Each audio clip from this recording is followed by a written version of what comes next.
चंडीगढ़ के city hospital में अंजलि अपने कैबिन में बैठी हुई थी कि तभी कुछ लोग भागते दौड़ते वहां आते हैं और अंजलि के सामने हाथ जोड़कर खड़े हो जाते हैं और कहते हैं कि डॉक्टर साहब, हमारे मरीज को बचा लीजिए, उसकी जान खतरे में है, वो बच नहीं पाएगा।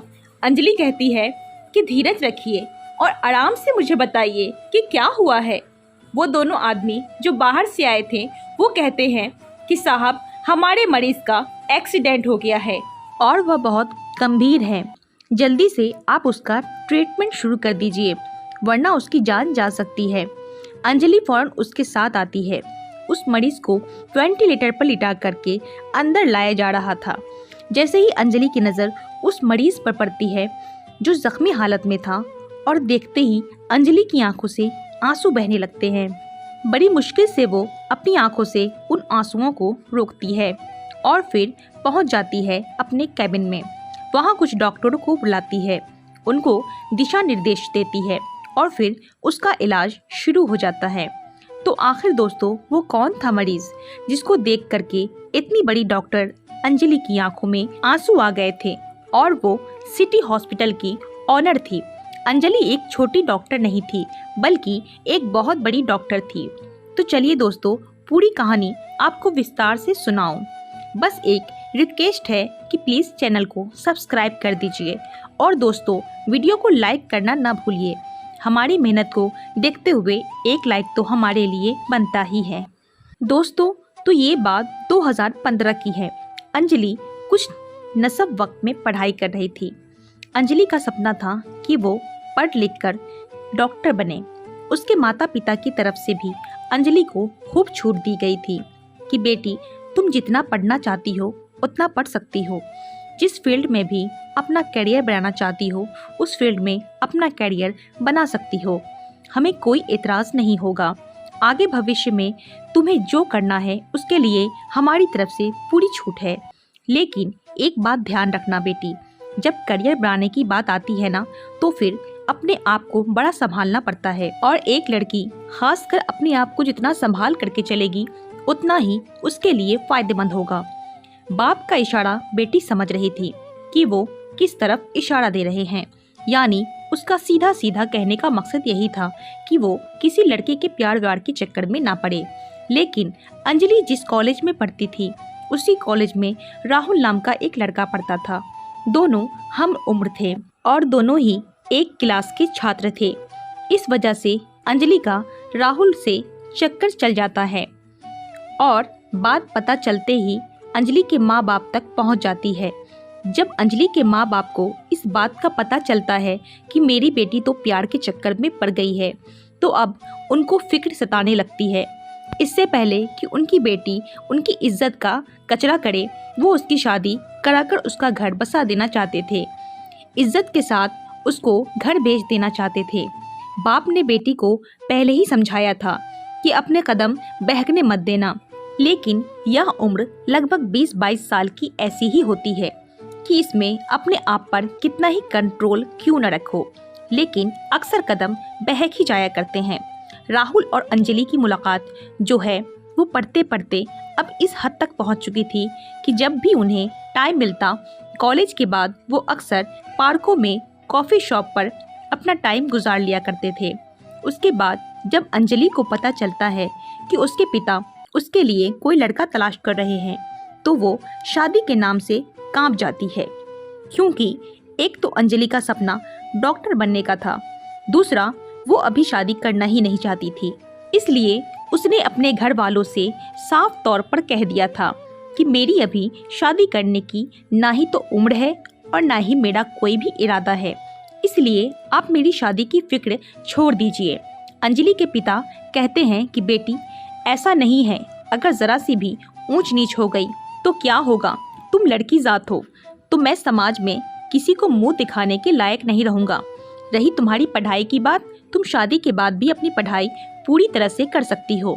तुम्हारा पति जो होगा, हम उससे जिस लड़के से तुम्हारी शादी करेंगे, ये शर्त पहले हमारी रहेगी कि शादी के बाद हमारी बेटी पढ़ती रहेगी जब तक भी वो पढ़ना चाहे। उसके ऊपर कोई पाबंदी किसी तरह की भी नहीं होगी।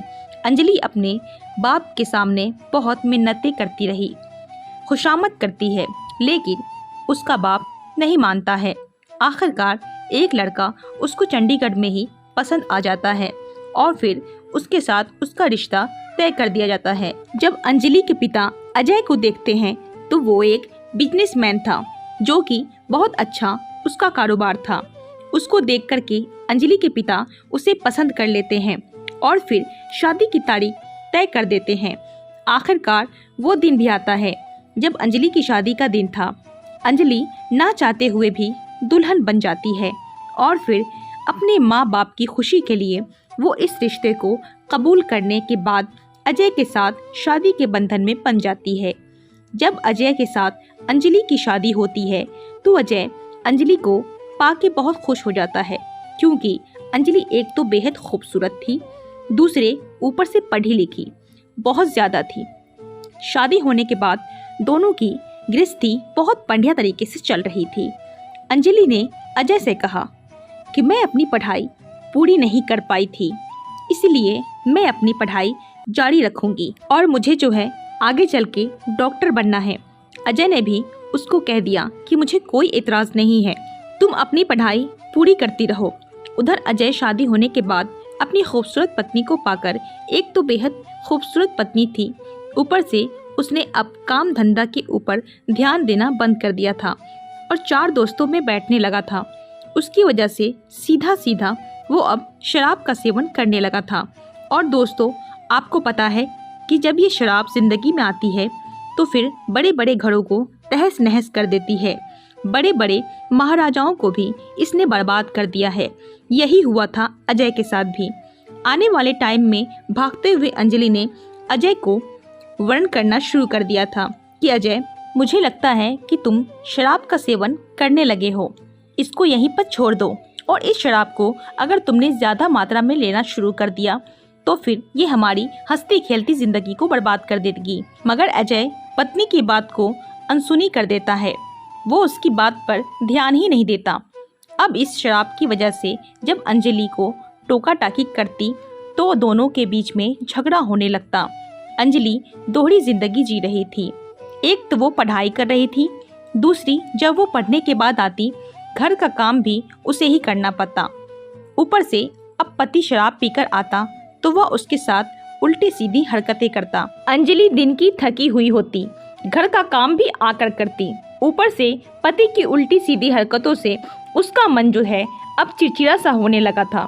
वो अपने पति से प्यार के बजाय अब नफरत करने लगी थी, क्योंकि पति पत्नी का रिश्ता ऐसा होता है कि इसमें प्यार के साथ जो पति पत्नी की जिंदगी गुजरती है उसका तो कहना ही क्या, लेकिन पति पत्नी के रिश्तों में अगर कड़वाहट आ जाए तो फिर जिंदगी ज़वाल बन जाती है। ऐसा ही कुछ अंजलि के साथ भी हो रहा था। अंजलि नहीं चाहती थी कि उसका पति शराब पिए, लेकिन अजय था कि किसी तरह से मानने को तैयार ही नहीं था और दिन ब दिन उसकी खुराक जो है वो ज़्यादा होती जा रही थी, कम होने के बजाय हर रोज़ का यही मामूल था। अजय रात को शराब के नशे में धुत आता और फिर थकी हुई अंजलि को परेशान करता। अंजलि ना चाहते हुए भी शराबी पति के साथ वो रात गुजारती। जैसे तैसे उसकी रात गुजरती।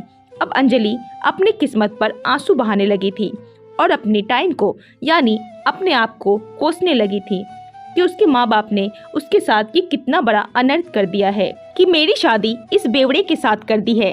बहरहाल करती क्या न करती, अब उसके पास सब्र करने के अलावा कोई चारा नहीं था। इसी बीच अंजलि प्रेग्नेंट हो जाती है। प्रेग्नेंट होने के बाद वो अपने पति अजय से बताती है कि इस बच्चे की खातिर, इस बच्चे का वास्ता कि जो हमारी ज़िंदगी में नई खुशियाँ लेकर आने वाला है, तुम शराब छोड़ दो, अपनी गृहस्थी पर ध्यान दो, अपने कारोबार पर ध्यान दो, नहीं तो इस तरह से सब कुछ बिखर जाएगा, सब कुछ बर्बाद हो जाएगा। लेकिन अजय पर कोई फर्क नहीं पड़ता था और वो अपनी ज़िंदगी में बस इसी तरह से करता रहता था जिस तरह से वो कर रहा था। आए दिन दोनों के बीच में झगड़ा होता रहता। अब तो बात यहाँ तक आ गई थी कि अजय अंजलि के साथ अब मार पिटाई भी करने लगा था। एक दिन दोनों के बीच में जब हाथापाई हुई तो अजय ने अंजलि के पेट पर ऐसी लात मारी कि उसका बच्चा पेट में ही मर गया। अंजलि का गर्भपात होने के बाद में अंजलि को बहुत बड़ा ठेस लगता है और वो फिर अजय से अलग होने का निर्णय लेती है और अपने मायके पहुंच जाती है। सारी बात वो अपने माता पिता को बताती है और कहती है कि मेरी ज़िंदगी जिस दिन से शादी हुई है कुछ महीने बाद तक तो ठीक थी, लेकिन उसके बाद नर्क बन गई है। लगभग 1 साल का समय होकर आ गया है। अजय किसी भी तरह से सुनने को या मानने को तैयार ही नहीं है। अजय ने मेरे साथ बदतमीजी की हद पार कर दी है और मेरे गर्भ में ठहरा हुआ बच्चा जो था उसका भी देहांत हो गया, यानी वो भी खत्म हो गया। अजय के बारे में अंजलि के पिता ये सारी बातें सुनने के बाद उसको भी बड़ा धक्का लगता है। कोई भी माता पिता अपनी औलाद के बारे में यह नहीं चाहता कि उसकी औलाद दुखी रहे। बहरहाल अंजलि का फैसला जो था वो अलग था। अब वो अजय के साथ नहीं रहना चाहती थी। अंजलि अजय के साथ किसी भी हालत में रहना नहीं चाहती थी, इसलिए चंडीगढ़ कोर्ट में अंजलि तलाक का मुकदमा दायर कर देती है।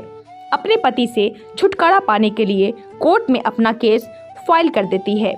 लगभग 24 महीने की बहस के बाद ही जल्द ही उसका फैसला आ जाता है और अब अंजलि और अजय दोनों पति पत्नी कानूनी तौर से अलग हो जाते हैं। बहरहाल अजय को अपनी गलती पर एहसास होता है और वो अंजलि से माफ़ी मांगता है और उससे कहता है कि वापस मेरी ज़िंदगी में दोबारा आ जाओ, मुझे माफ़ कर दो, जो भी हुआ वो हुआ। भले ही कोर्ट ने हमें अलग कर दिया हो, लेकिन आगे भविष्य में मैं कभी भी ऐसा गलती नहीं करूँगा और मैं अब सुधर चुका हूँ। लेकिन अंजलि ने जो फैसला ले लिया था वो ले लिया था, अब किसी भी तरह से पलटने के लिए तैयार नहीं थी। अंजलि साफ तौर से कह देती है कि अब मैं तुम्हारी पत्नी नहीं हूँ। कानून तौर पे हम दोनों अलग अलग हो गए हैं, हम दोनों के रास्ते अलग अलग हैं। तुम अपनी अलग ज़िंदगी गुजारो और मैं अपनी अलग ज़िंदगी गुजारूंगी। अजय अंजलि के घर तक आता है, उसके माँ बाप से भी मिन्नतें करता है। अंजलि के पैर भी पड़ने के लिए तैयार हो गया था, लेकिन अंजलि ने जो निर्णय ले लिया था उस पर वो अटल थी। उसने अपने पति की बात नहीं मानी, क्योंकि अंजलि को पता था कि ये शराबी जो होते हैं वो 1 नंबर के ठहरी होते हैं और झूठे मक्कार होते हैं। अपना मतलब निकालने के लिए किसी भी हद तक चले जाते हैं और जब इनका मतलब निकल जाता है तो फिर ये अपने उसी पुरानी राह पर आ जाते हैं। इसलिए जानबूझकर अंजलि कोई भी रिस्क नहीं लेना चाहती थी और उसने साफ तौर से उसके साथ जाने के लिए मना कर दिया था। बहरहाल वक्त का पहिया पूरी स्पीड के साथ दौड़ता रहता है और वक्त गुजरता जाता है। उधर अंजलि शादी खत्म होने के बाद अपनी पढ़ाई पर पूरा ध्यान देती है। वो डॉक्टर की पढ़ाई कर लेती है। उधर वो पीजीआई चंडीगढ़ में एडमिशन ले लेती है। वहाँ उसका एडमिशन हो जाता है। वहाँ पर प्रैक्टिस भी करने लगती है। धीरे धीरे करते करते 5 साल का अरसा गुजर जाता है और अंजलि एक अच्छी खासी डॉक्टर बन जाती है, क्योंकि घर में उसके बाप के पास प्रॉपर्टी की ज़मीन की कमी नहीं थी। हाईवे के पास में अच्छी खासी उसकी ज़मीन पड़ी थी। वहाँ पर अंजलि के बाप ने अंजलि के लिए एक हॉस्पिटल वहाँ पर उसको खोल के दिया था कि बेटी डॉक्टर बनने के बाद अपने क्लिनिक में प्रैक्टिस करे। अंजलि एक तो पीजीआई में भी प्रैक्टिस कर रही थी, दूसरी उसने हॉस्पिटल में भी प्रैक्टिस करनी शुरू कर दी थी। उसका अपना हॉस्पिटल भी ठीक ठाक चलने लगा था और ठीक ठाक मरीज भी आने लगे थे। जैसे तैसे टाइम बढ़ता जा रहा था, अंजलि को तजुर्बा होता जा रहा था और भगवान ने उसके हाथ में ऐसी शिफा रखी थी कि वो जिस मरीज के ऊपर भी अपना हाथ रख देती, जिस मरीज का भी इलाज करती, तो फिर वो ठीक होकर उसके हॉस्पिटल से चला जाता। इसलिए उसकी शोहरत भी काफ़ी होने लगी थी। सिटी हॉस्पिटल के नाम से उसने अपना हॉस्पिटल का नाम रखा था। अब आसपास के एरिया में, इलाकों में उस हॉस्पिटल की काफ़ी शोहरत थी कि वहाँ पर जो डॉक्टर अंजलि है बहुत अच्छी है और बहुत काबिल डॉक्टर है। इसी तरह से एक दिन अंजलि अपने कैबिन में बैठी थी कि वहाँ पर 20-22 लोग रोते पीटते गिड़गिड़ाते आते हैं और फिर वो उस मरीज़ को एडमिट करते हैं। जब उस मरीज़ पर नज़र पड़ती है तो अंजलि अपने आंसुओं को नहीं रोक पाती है। वो मरीज़ कोई और नहीं था, वो पेशेंट जो था अजय था। आखिरकार अंजलि ने जब लगभग 7 साल बाद अपने पति को इस हालत में देखा तो आखिर वो उसके पत्नी रह चुकी थी। भले ही उससे तलाक ले चुकी थी, लेकिन एक ज़माने में वो उसकी पत्नी थी। उसके साथ उसने दिन गुजारे थे। वो अलग बात थी कि अजय की हरकतों से उसने अजय से तलाक ले लिया था, फिर भी उसको वो पल याद आते हैं जो उसके साथ उसने गुजारे थे और इस हालत में पति को देखकर उसके आंसू निकल ही जाते हैं। अपने जूनियर डॉक्टर को, नर्सों को वो हुक्म देती है और उसका इलाज शुरू कर देती है। इलाज शुरू होने के बाद जो उसके जख्म थे वो भरने लगे थे धीरे धीरे, और फिर वो ठीक होने लगा था। जैसे ही वो होश में आता है और सामने अंजलि को देखता है, वो हैरान रह जाता है। धीरे धीरे जब बात करने लायक होता है, तो बोलने लायक होता है, तो फिर अंजलि उससे पूछती है कि तुम्हारी ये हालत कैसी हुई, एक्सीडेंट तुम्हारा कैसे हुआ। उसके बाद वो कहता है, अंजलि तुम्हारे जाने के बाद आज तक मैंने दूसरी शादी नहीं की है। तुमसे तलाक होने के बाद, तुमसे बिछड़ने के बाद मुझे ये एहसास हुआ कि मेरी ज़िंदगी अगर कोई संवार सकता है तो वो तुम थी। तुम्हारे जाने के बाद मेरी शराब की लत और बढ़ गई थी और मेरी दौलत इसी तरह से ख़त्म हो रही थी।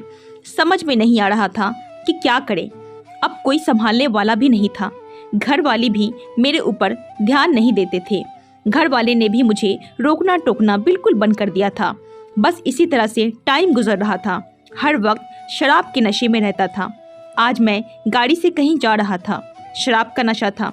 ओवरटेक करते हुए मेरी गाड़ी एक्सीडेंट हो जाती है और फिर उसके बाद में मुझे कुछ पता नहीं कि क्या हुआ। मेरे पास मोबाइल था।